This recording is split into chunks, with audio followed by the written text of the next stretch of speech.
নমস্কার। অনেকদিন পর ঝাড়খণ্ড শিক্ষক যোগ্যতা পরীক্ষা বা জেটিইটি আবার ফিরে এসেছে, আর সাথে নিয়ে এসেছে বেশ কিছু বড়সড় পরিবর্তন। চলুন আজ আমরা এই জেটিইটি 2026-এর খুঁটিনাটি বিষয়গুলো সহজভাবে বুঝে নিই।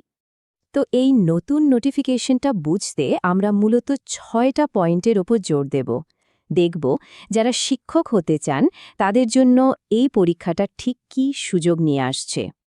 আচ্ছা, তাহলে শুরু করা যাক। প্রথম যে ব্যাপারটা আমাদের জানতেই হবে সেটা হলো এই পরীক্ষাটা কতদিন পর হচ্ছে। মানে অপেক্ষার সময়টা কিন্তু নেহাত কম নয়।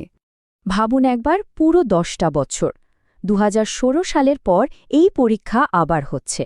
আর এই লম্বা সময়ের জন্যেই কিন্তু এবারের নোটিফিকেশনে বেশ কিছু গুরুত্বপূর্ণ পরিবর্তন আনা হয়েছে।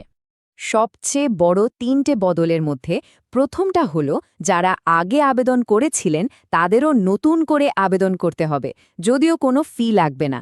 দ্বিতীয়ত, বয়সের ক্ষেত্রে 9 বছরের একটা বিশাল ছাড় দেওয়া হয়েছে। আর সবশেষে পরীক্ষার প্যাটার্ন আর সিলেবাস দুটোই কিন্তু একেবারে নতুন। এখন একটা খুব স্বাভাবিক প্রশ্ন মাথায় আসে যে কারা কারা এই পরীক্ষার জন্য আবেদন করতে পারবেন। এটা কি শুধু ঝাড়খণ্ডের বাসিন্দাদের জন্য? দেখুন, অফিসিয়াল নিয়ম অনুযায়ী কিন্তু বলা হয়েছে যে আবেদনকারীকে ভারতীয় নাগরিক হতে হবে। কথাটা শুনতে তো বেশ সোজা সাপটা, তাই না? তো কাগজপত্রের হিসেবে উত্তরটা হলো হ্যাঁ, মানে সারা দেশের যে কোনো প্রার্থী এই পরীক্ষায় বসতে পারবেন। কিন্তু এখানেই আসল ব্যাপারটা লুকিয়ে আছে। পরীক্ষার যে ভাষার পেপারটা রয়েছে সেটাই কিন্তু ঠিক করে দেবে কে এ পরীক্ষায় সুবিধা পাবে আর কে পাবে না। চলুন এবার পরীক্ষার প্যাটার্নটা ভালো করে বুঝি, বিশেষ করে এই ভাষার বিষয়টা ঠিক কী রকম, কারণ এখানে কিন্তু ব্যাপারটা একটু জটিল অ্যান্ড খুব ইন্টারেস্টিংও বটে। দেখুন, ল্যাঙ্গুয়েজ পেপারের গঠনটাই এখানে মূল বিষয়। ল্যাঙ্গুয়েজ 1-এ হিন্দি, ইংরেজি, সংস্কৃত বা উর্দুর মধ্যে থেকে যে কোনো দুটো বাছতে হবে। কিন্তু ল্যাঙ্গুয়েজ 2-তে আপনাকে ঝাড়খণ্ডের কোনো একটা আঞ্চলিক বা উপজাতীয় ভাষা বেছে নিতেই হবে, এটাই বাধ্যতামূলক। আর এখানেই পশ্চিমবঙ্গের পরীক্ষার্থীদের জন্য একটা বড় খবর আছে। দেখুন, আঞ্চলিক ভাষার তালিকায় কিন্তু বাংলা ভাষাও রয়েছে। তার মানে পশ্চিমবঙ্গের প্রার্থীরা বাংলা ভাষাকেই ল্যাঙ্গুয়েজ 2 হিসেবে বেছে নিতে পারবেন, যা তাদের জন্য একটা বিরাট অ্যাডভান্টেজ। এই কথাটা কিন্তু খুব গুরুত্বপূর্ণ। আপনার 30 নম্বর বিপদে পড়বে। এর মানেটা কি? মানে হলো, আপনি যদি এই আঞ্চলিক ভাষাগুলোর একটাও না জানেন, তাহলে কিন্তু সোজাসুজি এই সেকশনের পুরো 30 নম্বর আপনার হাতছাড়া হয়ে যাবে। ভাষার বিষয়টা তো বোঝা গেল। এবার চলুন পুরো পরীক্ষার কাঠামোটা একবার দেখে নেওয়া যাক। মানে পেপার 1 আর পেপার 2-তে ঠিক কি থাকছে।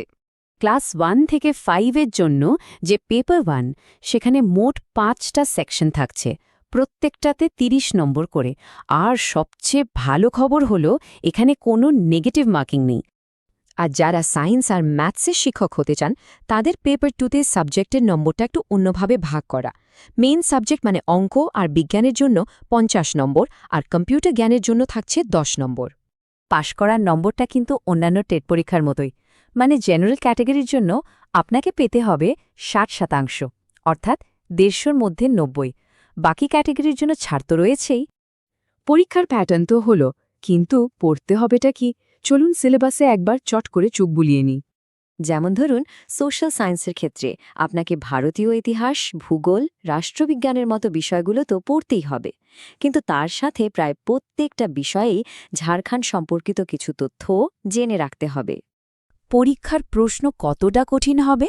দেখুন, পেপার 1-এর জন্য ক্লাস 10 লেভেল আর পেপার 2-এর জন্য ক্লাস 12 বা +2 লেভেলের প্রস্তুতি নিতে হবে।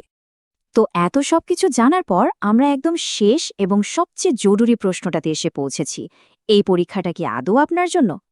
ব্যাপারটা যদি আমরা সহজ করে দেখি, তাহলে একদিকে যেমন 9 বছরের বয়সের ছাড় বা 10 বছর পর একটা বড় সরকারি চাকরির সুযোগ রয়েছে, তেমনি অন্যদিকে আঞ্চলিক ভাষার দক্ষতার মতো একটা বড় চ্যালেঞ্জও কিন্তু রয়েছে। শেষ পর্যন্ত পুরো ব্যাপারটা কিন্তু একটাই প্রশ্নের ওপর নির্ভর করছে। সুযোগ তো আপনার সামনে, কিন্তু আপনি কি সেই অঞ্চলের ভাষায় কথা বলতে পারেন? উত্তরটা কিন্তু আপনাকেই খুঁজে বের করতে হবে।